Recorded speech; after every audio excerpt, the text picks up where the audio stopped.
And Shape Your Future's mission is to encourage Oklahomans to eat better, move more, and be tobacco-free.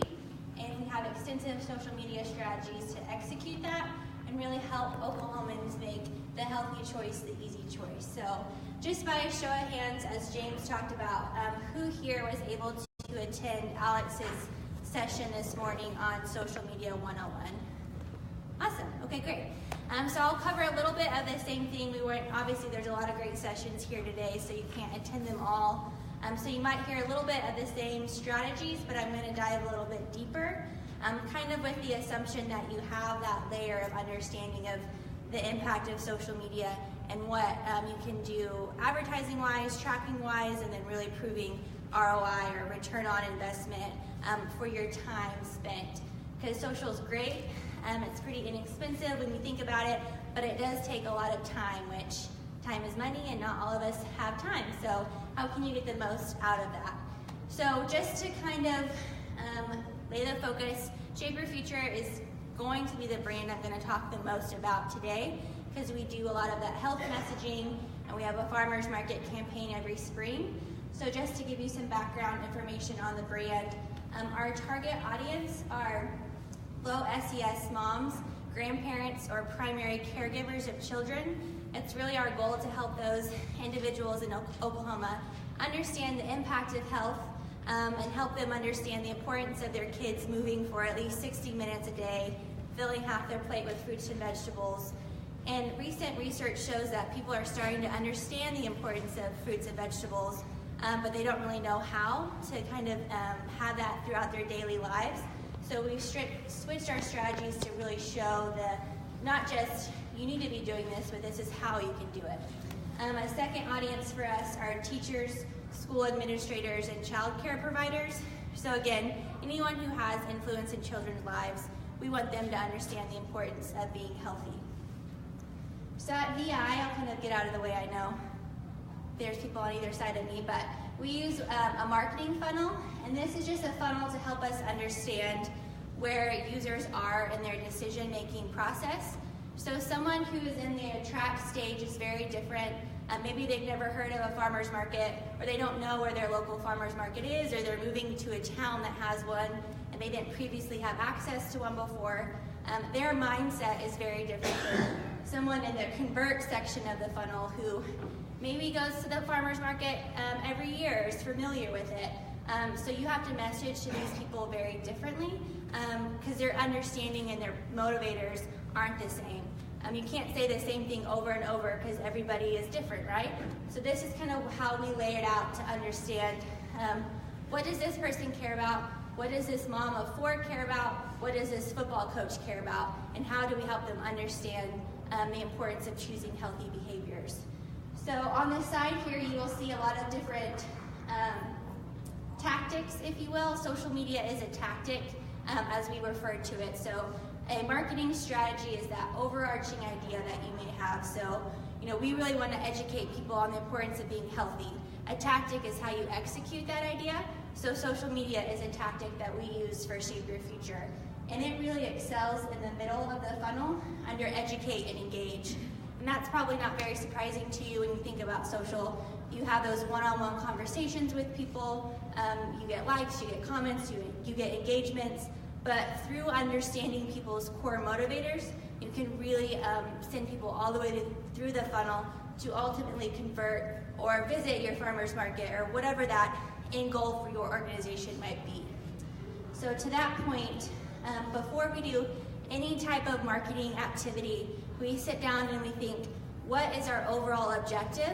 So there at the top for Shape Your Future, our objective is to, or our overarching goal is to help parents understand the importance of being healthy. Our objective is to send a certain amount of people to the website to maybe download recipes or watch video views. So an objective is something that is measurable and time-bound, and a conversion is how you measure that. And then underneath that is a KPI, and that is a key performance indicator, and that's how we understand if we're on track to meet those overall objectives. So to kind of give you an example, for Shape Your Future, this year we decided that email was something that was going to be really important to us. So we started a monthly email newsletter, and And our objective was to collect 1,000 email addresses in FY18. Our conversion would be when someone visits the website and actually signs up for the email newsletter. And our KPI is going to be click-through rates on Facebook posts or maybe button clicks. So that's kind of how you visualize everything that we do on social. We ladder up to this and we say, okay, is it going to help us achieve that objective? If not, maybe it's not worth our time. So really considering before you do any type of activity, what is your overall goal? How are you going to measure it? And what specific tactics can help you reach that goal? So when we sit down and we start thinking about social media content, we start thinking about how can we help people achieve their goals while also supporting our own. So this is just an example of maybe someone's personal goal is, I really want to start eating healthy, I want to save money, I want to track my progress. So for Shape Your Future, we're thinking, how can we be there for that person? Where can we help and what can we provide? And that really shapes the type of content that we're putting out there. So if there's a mom who is lower income, she has 4 kids, she maybe works 2 jobs, she is maybe interested in eating healthy, but she needs to save money. So those are 2 problems that Shape Your Future can help her solve by putting out recipes for a family of 4 under $20 that can be made in 30 minutes.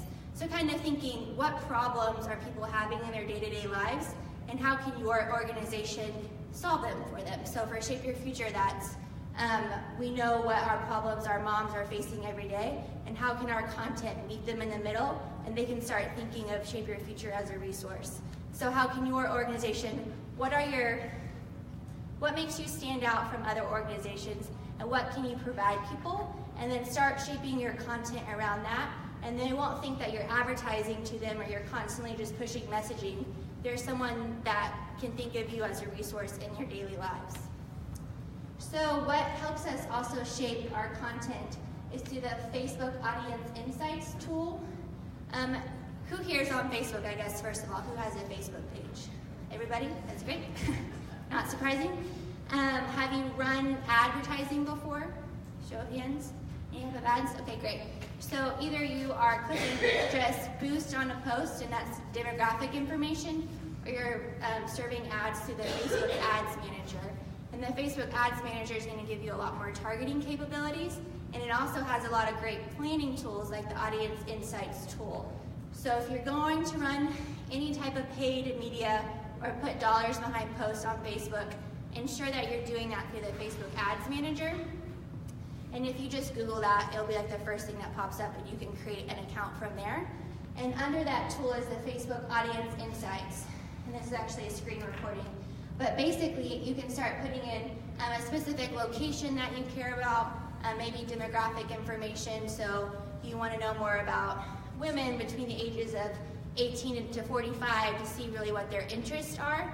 And Facebook will start telling you, okay, women who live in Stillwater are most likely interested in this topic area. This is where they do their shopping. They usually spend cash or credit card. They really care about their family, or they are more likely to own a dog. Whatever that information will be, Facebook has all that, and it really starts to paint a picture of who you're trying to target. And that helps us understand what those core motivators are for individuals, and we pair that with those questions of, how can we meet them in the middle, where we know that these are the things that they're most interested about, and here's how we can solve those problems. So if you have the Ads Manager tool, this is just a drop-down called Audience Insights, and it can start paint a picture and let you know more about your audience in your area and what they're interested in, and that can shape the type of content that you push out specifically. So algorithm updates, this is kind of a big topic recently in January. And does anyone here follow any type of social pages that talked about this? Yes, okay. I didn't want to jump off a cliff and everyone's like, what are we talking about?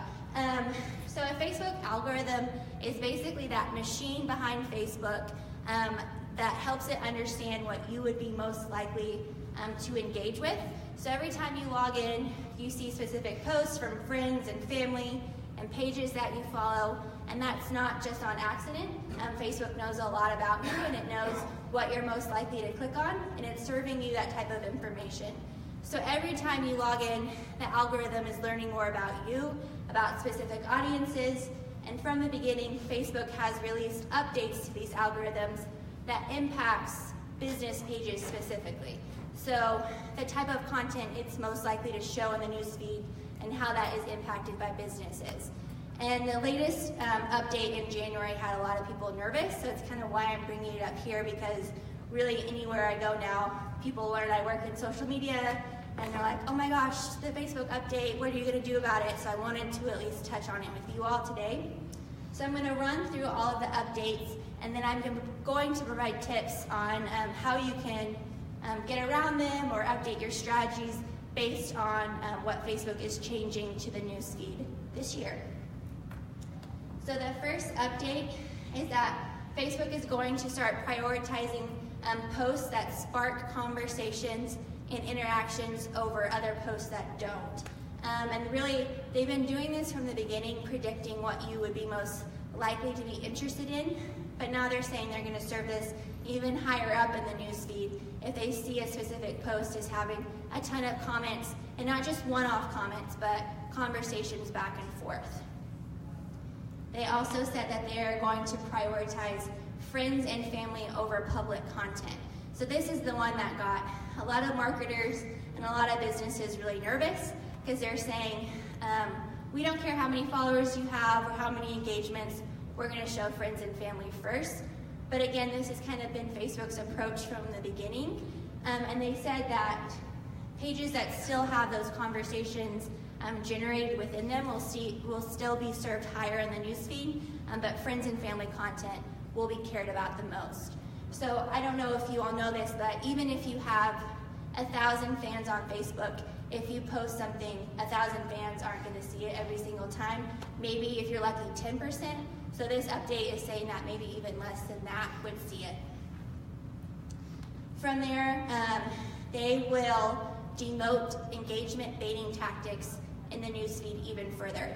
So you probably see this a lot of, if you agree with this very polarizing statement like and share or tag a friend or enter a contest, Facebook doesn't like that. They think it's engagement baiting, and it doesn't seem very organic. They're really wanting, in their words, to encourage meaningful interactions, whatever that might be. But a lot of people turn to this when they say, okay, well, if you're going to only show content in my newsfeed that has a lot of comments, I'm just going to tell people to comment below. But Facebook doesn't like that. They want it to be a natural conversation, so don't lend yourself to kind of this easy scapegoat, because that will hurt your reach as well. So with all of that information, what can you do about it? Here are some strategies that I would recommend. Content is still king. Again, by understanding audience's core motivators, they follow your page for a reason, they care about your business for a reason, and they still want to see that content. And if you are providing resourceful information to people, they're still going to comment, they're still going to engage. We, for all of our clients, have communication guides, and basically these are 10, 15 pages, whatever it might be, of pre-approved responses, or we predict what type of comments might come in, and it's our goal to, once we get a comment, to encourage the conversation to go further. So if you know you're going to have a fall campaign or a spring campaign, plan out the type of responses or conversations that you want to encourage in the comment section, and be prepared to respond very quickly. People's attention spans, I believe it's less than 8 seconds now, which is less than a goldfish, which is kind of sad. So they expect immediate responses. They don't like to sit around and wait. If they're posting a comment or they're sending your page a direct message, they want that instant gratification, which again is that time aspect that comes in with social media. So pre-plan, understand if you're not available in the evenings, find someone that might be. There are automatic responses now that you can use to tell people you're away from your page, but just really consider that if you are getting those comments, how can you encourage the conversation to extend further, and really outline who's in charge of responding on the weekends or after hours or during business hours, to ensure that there's never a lull time of comments not being responded to. And then finally, this is one of the biggest recommendations I can make is consider who are your brand influencers and encourage them to be a part of the conversation. So if you have a Facebook page, you probably have 5 to 10 people that you can always count on for a like. I know when I post something to some pages, I'm like, where are my fans at? There's 10 of you, come on. So those people really care about your brand. They're always seeing your comments, or they're always leaving a comment for a reason, because they're your brand ambassador, even if you know about it or not. So I would encourage you to actively reach out to those people and say, hey, we're launching a campaign. Can you be a part of it? Can you guest Facebook Live with us? Make them feel a part of the organization as much as you can. And again, they are going to be sharing your content with friends and family, and we know that that's going to appear higher than newsfeed. So this is type of exposure that you don't have to pay for. They're already doing it, but kind of pat them on the back and make them feel a part of the organization's mission. Engagement baiting, just don't fall for it. I know it seems super easy. A lot of people do giveaways this way. They want to grow a following, so they say, follow our page, comment below, and share. And that's just going to hurt you more and more. So again, think of those influencers that are going to do it for you naturally, and don't go down this road at all. Facebook groups. Does anyone have a Facebook group? Cool. In 2017, late in the fall, Facebook announced groups for pages, and you can now link a group to a Facebook page, so there can be an official group tied to a page, if that makes sense. Basically, this is the first time that Facebook has allowed official brand pages into the group world. So you can host your own group, and you can comment and respond to people as a page and not yourself. Because in the past, you could always have a Facebook group, but you'd have to be yourself within that group responding and posting. And now they actually allow pages to have groups. So it's really exciting, and it's a great way to identify those influencers. Do you have a question? You say create our own group or become a member of that group? So you can create your own group and say that it is hosted by your Facebook page. So Shape Your Future could have a mom's recipes group, if you will, and it is listed on our page as an official group of Shape Your Future.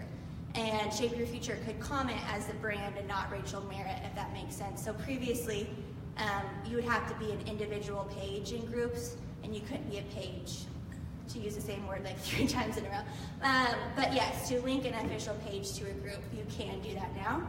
And you can also have moderators within that group. So groups are great, but they take even more work than pages, because they're those conversations, and really they should only exist if it's an actual resource. So people talking about recipes or planning an event, people will leave groups if there's not constant activity. So consider that before you just create a group thinking, well, I'll get around the whole algorithm update and talk to people specifically in groups. And then a negative about that, you can't run advertising as a group. So pages are still very important, but if you have that micro community that you want to create, do so as a page tied to a group. And then the last recommendation is to launch targeted advertising, and I will talk more about that soon, but that is a huge advantage of Facebook pages, and still something that will appear even with the algorithm updates. So that was a lot. Any questions about the algorithm? I got a question, Rachel. Yes. Okay, I am a farmer and have a business, and I want to sell my stuff at market or wherever else. How would you advise me on how to stimulate organic conversations as opposed to the engagement baiting? Because I do want more customers and such. Sure, I think you can still pose a question. That's a huge part of it, or have some type of call to action instead of just comment below. You can feature products that you know are popular, featuring a lot of, if you have customer reviews or customers that are active a lot, people like to see people like them. So I think showcasing your customers and your product more, and then encouraging like a question at the end goes pretty far. Can you hear me? Yes. Suppose you don't, suppose you're a farmer and you don't like these people on Facebook giving your algorithms and your customers' algorithms and all that. You want to just do it off your website and your email marketing. Yeah. Is there any future in that? And what else would you recommend to keep these other people out of your business? Well, even on your website and email, we're all in your business, just so you know, which I'll go through here in a minute.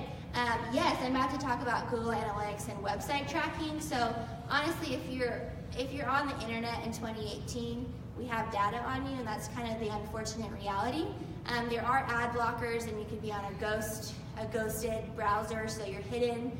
But across the board, it's just kind of the reality of the situation. If you are on Wi-Fi, you're being tracked to any certain extent. But to go back to your question, email and website, it all works together and it's all very powerful. We use it all, and that kind of goes back to that funnel I was showing. I'm talking about social media just today, but really marketing tactics it's a full circle approach. And if you can only do one, I would recommend social. Obviously, I work in social. But again, you're being tracked really no matter what you're doing, and it can all be extremely beneficial. And I think it goes back to your organization's overall goals and what you think, what tactic will work best for that. One more question on that. With your website and emails, you can get the message that you wanted to, without having to worry about all this kind of going around. So I will talk about Facebook advertising here in a second, and you can get it to exactly who you want it to. It's extremely targeted. And an email can be too, but that's going to be a purchase list, and that's a whole other conversation. But this is really the organic side of Facebook, so you're just posting, you're not putting money behind it, and I'll get to the paid side where you can definitely target who you'd like to. Thanks for your question. All right, so speaking of tracking and all that fun stuff, who here has a website? Great. A lot of people today are just using either Facebook or maybe not have a website, so I didn't want to jump down this if there weren't a majority of you. But Google Analytics is a free tool, and it's a tracking tool that allows you to understand who's coming to your website, what actions they're taking, and how that can impact your business directly. So are they spending a lot of time on your website? How many pages are they visiting? What are they looking at when they get there? This is just a screenshot of the dashboard specifically, but it tells us page views, time on site, bounce rate, meaning how many people came to the website and went to more than just one page.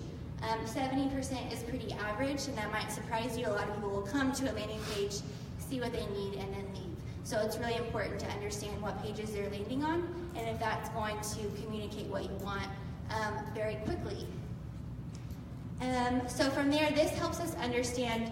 Google Analytics will tell us across the board what channels are driving traffic to our website. So whether it's email marketing or social media, or if you're running any other type of digital marketing, it will break it down to let you know that social media has sent 25% of this traffic, and here is what specifically those users are doing on your website.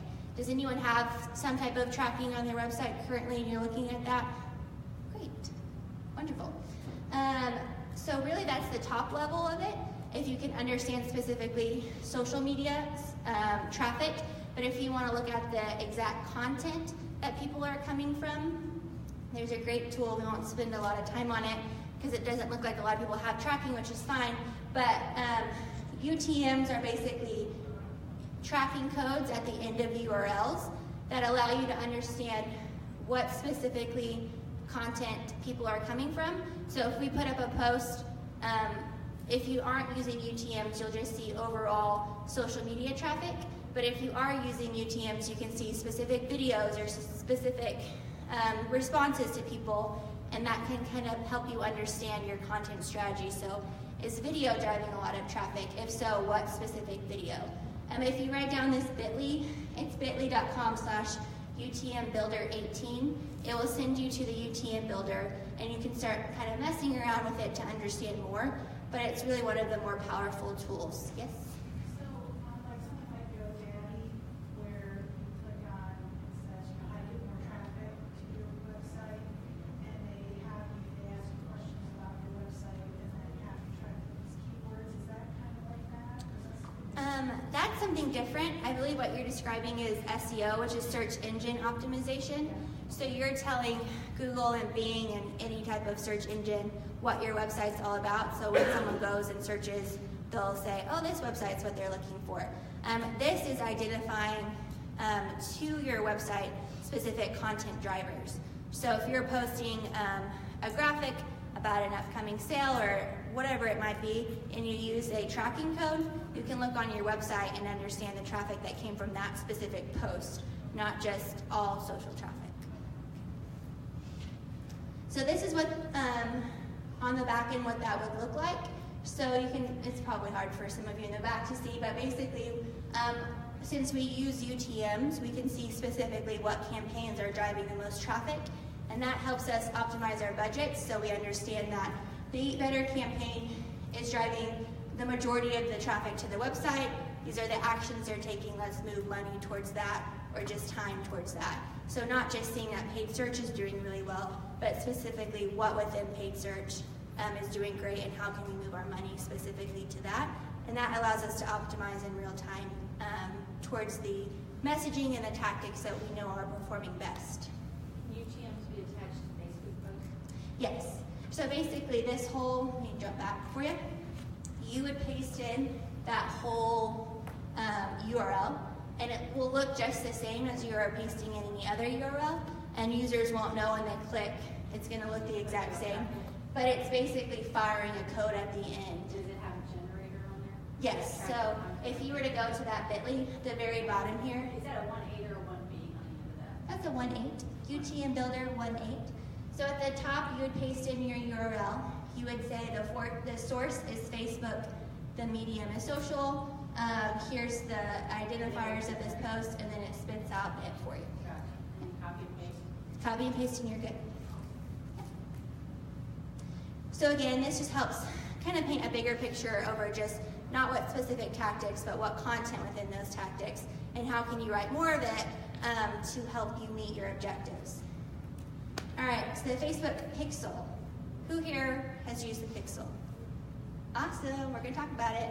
Okay, the Facebook Pixel is a tracking snippet that goes onto your website, and this allows you to create audiences and to eventually remarket people on Facebook. So I think we've all been on a website before, maybe on Amazon, you've put something in your basket, you've gone back to Facebook, and there it is. How do they know that you are shopping for something? And that's because of the Facebook Pixel, or whatever website pixel specifically. So it is connecting your activity on Facebook to the activity on the website, and it's tracking what actions you've taken or maybe haven't taken. So if you have any products on your website, or if you have a form submission that you care about, you can know if someone landed on that page where they didn't check out, or they landed on that page where they didn't submit a form. So then you can start creating audiences and remarketing people in the future. So even if you don't have an advertising budget, or maybe you're not running a campaign until the fall, I would encourage you to go ahead and put this pixel on your website, because you can start building audiences now. So when it's time to launch any type of campaign, you already have that audience built in for you. There's a standard Facebook pixel that goes into the header of your website, and then there are 9 specific standard events that allow you to track specific actions across the page. So if you're placing ads through the ads manager like we talked about earlier, this is just a tool within that, and it will generate the pixel for you. And if you were to hit that create a pixel button, it's very intuitive, and Facebook has great instructions to tell you how to install it on your website. You just need access to your website code to place it. And it's, again, their instructions are better than I could tell you. So I would just encourage you to start utilizing this immediately, because it is one of the most powerful tools, and it will help any type of budget you're putting onto Facebook go a lot further. And I would say, even if you like Twitter, if you like Pinterest, every social platform today has some type of tracking pixel that you can install. So we still use Twitter, and we love Pinterest, and we have their tracking pixels on the website as well. So whatever platform that you care about, there's a tracking code for it. And I should say that Facebook owns Instagram, so if you place in a Facebook pixel, you're doing it for Instagram as well. So any questions on the pixel specifically? I'm going to talk more about how you can use it for advertising, but I just wanted to give it a shout out in the tracking section. How do you get there in order to create the pixel? So this is through the Facebook Ads Manager. So if that's where you're placing your advertising, it'll just be a drop down under the toolbox. But if you were to Google Facebook Pixel, it would tell you exactly where to go. But again, it's through the Ads Manager. drink real fast.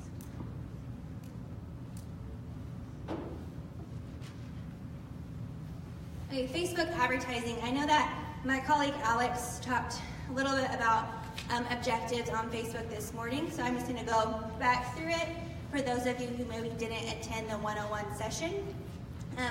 But Facebook does a great job at helping you understand the different objectives and what you can do with those on Facebook. So I'm going to run through them and talk about if you use this objective, what type of ad you should be placing and how it would benefit you specifically. So the awareness objective is really that higher funnel placement on Facebook. It is going to reach as many people as possible, and it's going to look for people that are most likely to remember your brand. So it's really great because it's going to give you a brand lift statistic. So it's going to say 82% are most likely to remember this ad in 5 days. And it's just a great way to start building audiences specifically. So some examples of that, just static posts are often run under the awareness objective. These are referred to a lot as promoted posts. But this is what we use for Shape Your Future when we are pushing out recipes specifically, or just kind of that entry-level messaging to the brand. It's not asking someone to take an action per se, it's just kind of getting people, the brand, in front of the target audience that we care about. The next area is the consideration area. And these are really your mid-funnel placements. They have the traffic campaign, which is really great, which if you ever push people to your website specifically, I encourage you to optimize for landing page views. Otherwise, people will click and leave, and that's not the type of people that Facebook is looking for. I guess I should step back and say that each one of these objectives, you're basically telling Facebook what you care the most about, and it's going to find people that are most likely to take that action. So if you tell Facebook, I really want engagement, but you're putting up a video, you're not going to get a ton of video views because you're telling Facebook that you want engagements, like comments and shares. So really think about the type of content that you're posting and what objective would align with that. And Facebook knows that Rachel watches a lot of videos, or Rachel clicks out and reads a lot of articles, so we're going to serve her this type of ad, if that makes sense. So by choosing an objective, you're telling Facebook what you care most about, so ensure that your content aligns with that objective specifically. And I would tell you to proceed with caution on the engagement objective, which might sound confusing based on the algorithm update, but the engagement objective is looking for people that are most likely to comment, and only 10% of the Facebook population is considered in this objective, if you will. So it's a little more expensive to run an engagement ad, so I would encourage you to do a reach or a brand awareness and not engagement. Video view is what we do a ton for Shape Your Future. It's a great way to build audiences because you can now remarket people that watch specific videos. So we start running video ads to grow audiences to ultimately serve them our conversion ads, which I'll get to in a little bit if that makes sense. So Facebook knows that I watched 25% of a video, and they tell me that so I can remarket this person saying, I know you watched at least 25% of my video, I can serve you a follow-up message in the future. So that's a great way to start building audiences so you can remarket them next round. We just started doing chatbots. This is something relatively new, but again, we're only so many people and we can't manage pages all the time. So basically, chatbots allows automatic responses within the messaging tool. So we were serving up ads asking people, I guess this example is, not sure what to have for dinner, ask us. So they started the chat and we were serving them specific recipes, and that was happening automatically. And again, we can now remarket people who send the page messages. So it's a great way to build audiences, but also serve content that people are finding resourceful. So it goes back to that, how can you be a partner with someone to help them think of you as a resource. And then conversion, this is your ultimate goal. So for Shape Your Future, we're not a business, we're not selling anything, so our ultimate goal is to provide resources to people. So a lot of our conversion ads are download this flyer or sign up for our newsletter, providing more of that resource, but for you it might be coming to the farmer's market or purchasing something on your website. And then again, you're telling Facebook what you care most about when you're selecting an objective. And if you have that Facebook pixel installed, it knows that a conversion to you means a checkout, or a conversion to you means a form submission, because you've placed the pixel and Facebook knows what your ultimate conversion is by that pixel. So these are just some examples for Shape Your Future. The left is just a website click ad where we're promoting healthy Halloween ideas. So it's just a download specifically that teachers can use in their rooms or in their classrooms. And the middle is a Canvas ad, and basically this is what Facebook says an immersive environment. And you can create this on your Facebook page, and it's super simple. It's just a template. So if you're on your Facebook page and you go to publishing tools, Canvas is going to be an option on the left, and it will walk you through how to create it. There are templates available, and basically they load instantly. Facebook says Canvas and their instant articles load 10 times faster than the standard web. So if you have any information that you want to get in front of people quickly, I would recommend Canvas, and it's just a great way to get that information again in front of someone instantly, and their likelihood to bounce or leave your website's a lot higher than if they were to come through a Canvas placement. Any questions about that? I know that was a lot of examples quickly. Okay, custom audiences. This is where the world of engagements on Facebook and your pixel kind of collide. So Facebook allows you to market specifically to audiences that you've created or that you have tracked from your website or on social media. So it's a little hard to see now that I'm looking at it at this angle, but if you have any email addresses available to you already, so if people come to your business, they sign up, they give you your email, you can actually take that data and upload it into Facebook and market to those people specifically. So I would encourage you, if you're not collecting any type of data at your business, to start doing it now. So whether it's through the checkout process to say, hey, what's your email? We love to stay in touch with you in the future. Data, first-party data that you can collect is something that you're not going to have to pay for in the future to talk to them. So I encourage you to do that if you haven't started it. But Facebook actually has 15 custom identifiers that you can upload. So whether it's someone's email address, their phone number, their physical address, Facebook will say, okay, this phone number or this email address matches this Facebook user, and you can now market to them, if that makes sense. So you can take your email list, put it onto Facebook, and to follow up with people specifically that way. Or if you're already communicating them for free, you can exclude them from your placements to ensure you're not paying twice to reach them. So we do that a lot through exclusion of knowing our email is going to cover that audience. We want to talk to new people, upload it, and exclude it from a placement. Yes. This is, so again, if you're in the Ads Manager tool, you can drop down the toolbox and it says Custom Audiences.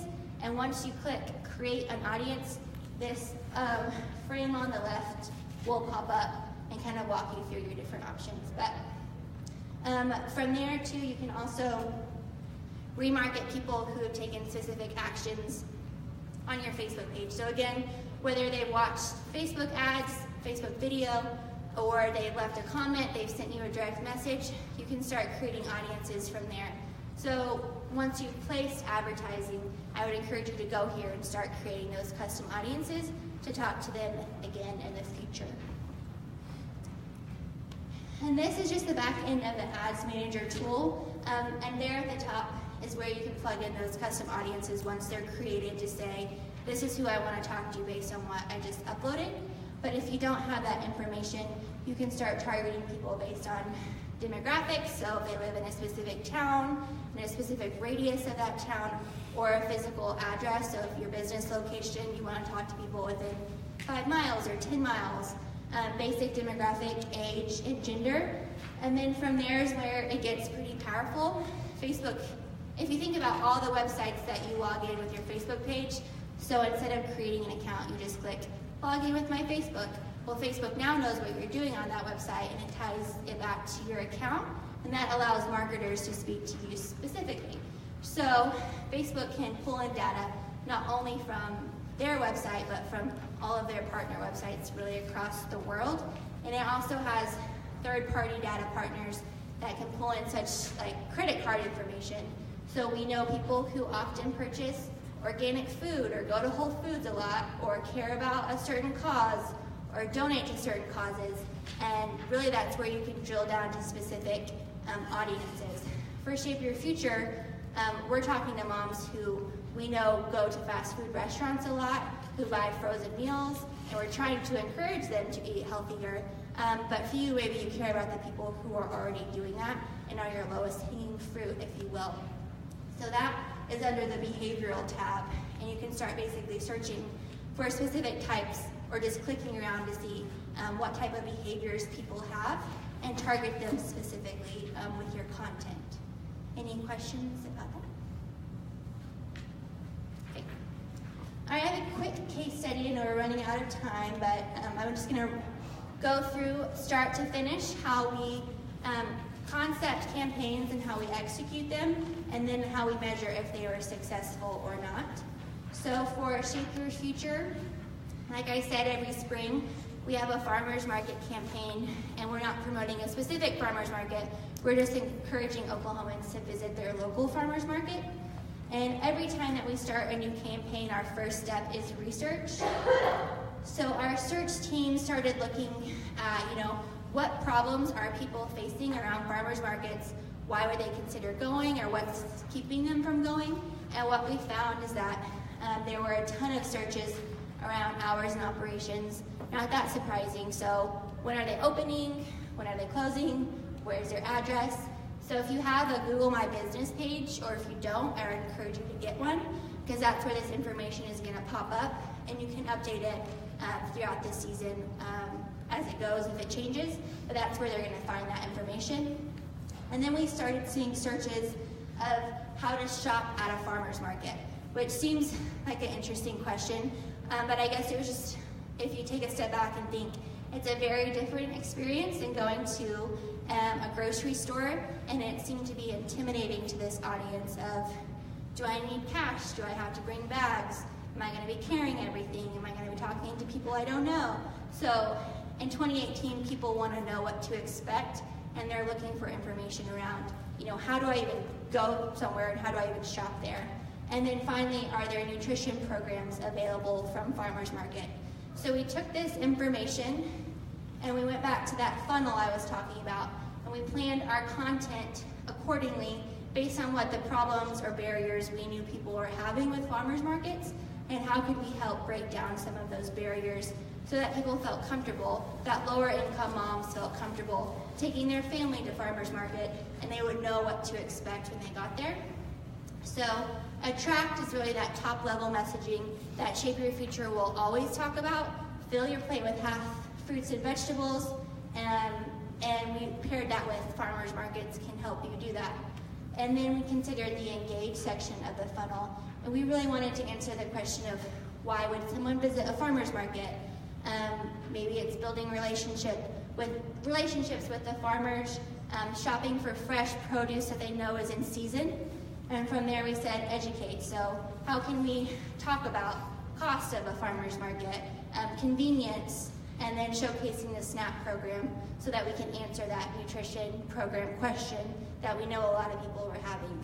And then finally, how do we convert people? How do we get people from wondering these questions to actually getting in the car, taking the bus, whatever it may be, and actually going to their local farmer's market? So I'm going to show you some videos that we planned accordingly that we knew. This is going to be our awareness video, and we're going to remarket people who have watched this with the next stages of the funnel, so that we're actually literally showing them content based on the education level that they're having. So this is the first farmers market video that we ran to the whole audience, encouraging them to get familiar with the farmers market.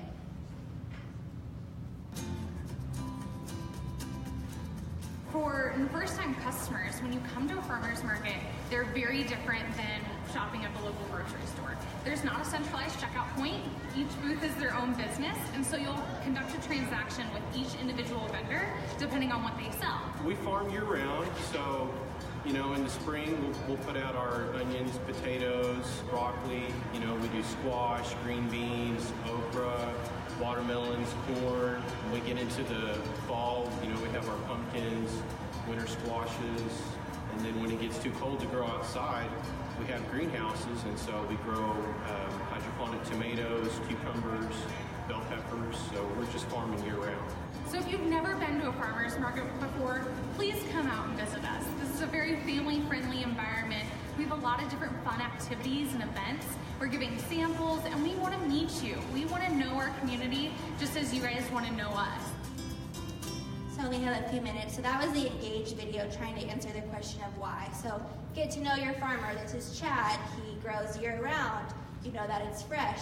And so people that watch this video were then served videos next. So we knew that they've already seen this. They already have that fundamental knowledge of why they should come. And then let's serve them some tips on why. This might be the same. For the first time, Nope, one more.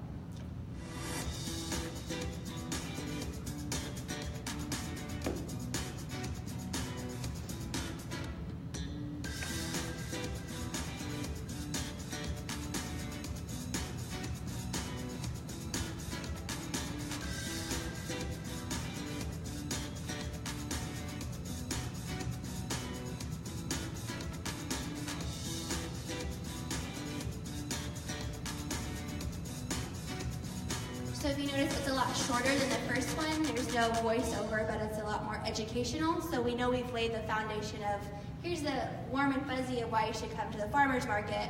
Are you still nervous? Here's some tips on coming back. So we knew they saw the first video. We served them the second. That was a lot shorter and much more educational.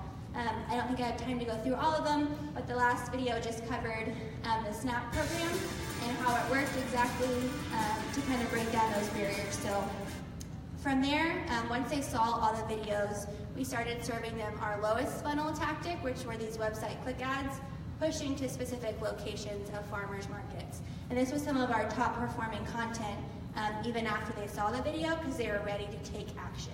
So you can't just immediately serve one video or one piece of content across the board, assuming that you're gonna meet someone exactly where they are. You have to consider their motivating factors and bring them through the funnel to ultimately take the action that you cared about. So this ran for about a month, and it sent to a landing page where it talked more about farmers markets. It hosted all the videos, so maybe if they didn't see all of them for whatever reason, they were here. And then it also pushed to this farmers market locator across the state where people could enter their zip code or find their local farmers market and see the hours specifically from there.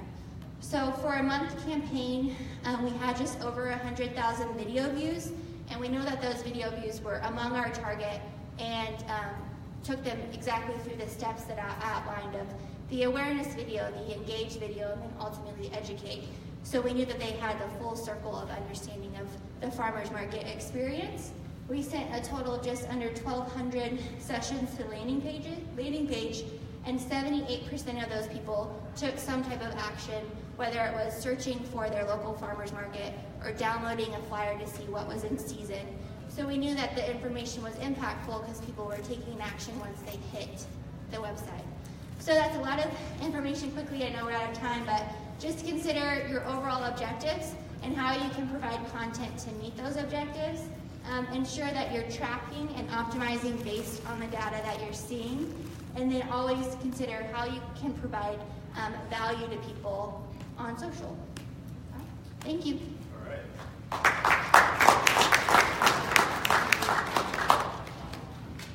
Thank you, Rachel. That was fantastic.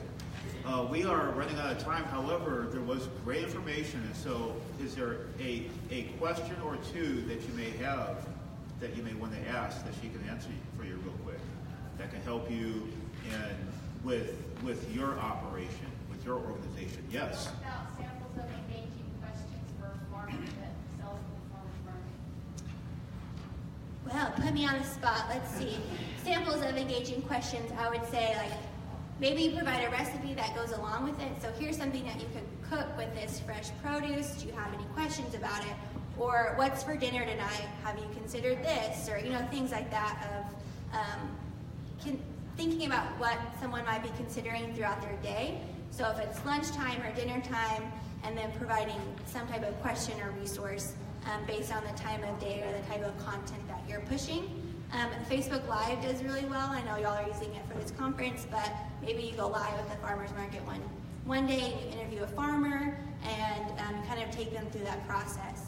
And Facebook Live will still show very high in timeline, so I think that's a great tactic that you can use to start building your audience.